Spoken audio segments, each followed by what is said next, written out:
Hi, guys. Welcome to episode 4 of God Content. I am very excited for this episode because we are back on track with talking about the Gospel of John. And if you will remember, we had left off at John chapter 1, and I had told you that I had divided the Gospel of John into 4 sections. That is, chapter 1, where we're introduced to John the Baptist and Jesus. A bit we're introduced to Jesus Christ as well. But I was supposed to cut it off at verse 19 for chapter 1, but I just decided to read the whole chapter. And what I have decided to do today as well is we're not going to do the whole of the second section, or as I am now calling it, the second act, because this is a very interesting story. I say all the time the Bible is full of stories and they are very interesting, they're very insightful. They, as Jordan Peterson says or said in his Bible series, Jesus uses these stories, these parables that, when you listen to them, they change you, right?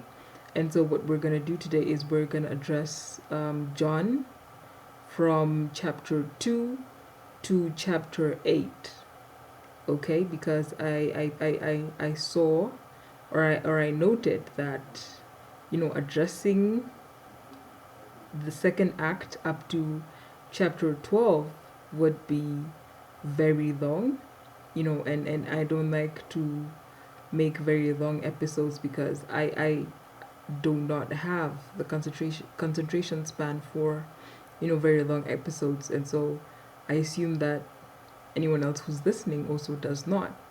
And so I just cut it off at that. We're going to be addressing the major sections of the second act, because this is where Jesus starts, his ministry, like really gets into the ministry. This is where he steps into the spotlight in a manner of speaking. And it is just very exciting. I've been going through it again just a few minutes ago, and it is very exciting because as someone who writes, this I can say that to come up with something like the Bible, you'd have to be, I don't know. It's like if J.R.R. Tolkien had a child with, what's this woman's name? The woman who wrote Harry Potter. I seem to have forgotten her name, but it's like if those two had a child, and this child was the savior, because there's no other way that somebody comes up with just something like this. It's forever will be fascinating to me, right? But anyway, we're just gonna jump right in because the first miracle that Jesus performs, according to the Gospel of John, we will address other miracles in other Gospels at a later time. But the first miracle that Jesus performs is when he changes water into wine. And, this is it's a very funny story because when if ever you've talked to an alcoholic, they always bring up the story, and my question always is, did he drink it though? You know, he changed it, he changed water into wine, but did he drink it? Because even while I was going through the story, right? Just this part. This is John chapter 2, verse 1 through 12. I got something that I have not seen before while reading this story. It showed this bond that Jesus had with his mom, Mary, you know? It was just one sentence, or it was just one verse, or maybe two. And it was very interesting to me. I have never seen this before.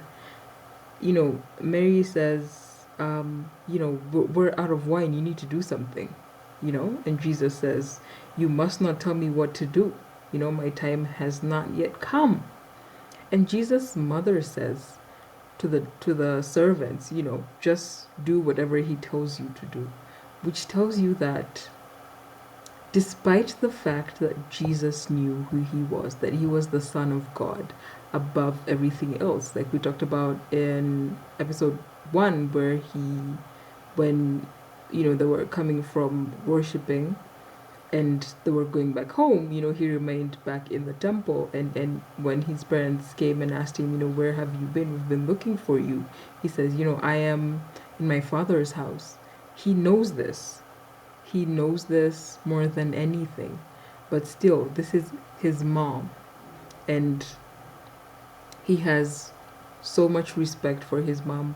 Or at least that's what I see according to this verse, according to this story. That is what I got from that part specifically.